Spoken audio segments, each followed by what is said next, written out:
اليوم ان شاء الله جاتكم واحد الفكره بغيتكم تبارطاجيوها مع العائله ديالكم، مع الاصدقاء ديالكم، اللي هي ديال حزام السلامه. هذا الحزام ديال السلامه بزاف ديال الناس عندهم واحد المشكل فيه. ملي كدير الحزام السلامه ديالك ها هو ملي كتطلع وكتبغيه يرجع لبلاصتو، ها بزاف ديال الناس ها هو شو المشكل فيه، يعني كيتقال ما كيبقاش باغي يرجع للبلاصه ديالو.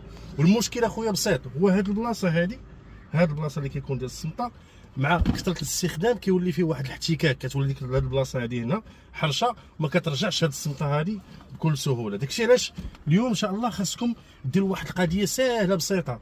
كتعرفوا اي سائل، يعني اي برودوي مثلا ديال الطابل دبور اللي كتستعملوا به، كتلمعوا به الطابل دبور، اي برودوي نعطيك ديروه ها هو بهاد الطريقه هذه. كترشوه هنايا ها هو كما كتشوف، ها هو كترشوه مزيان وغادي تحل اخويا عندك المشكل. غنشوف دابا السمطه دابا ما غيبقاش المشكل. دابا هانتوما ردوا معايا البال.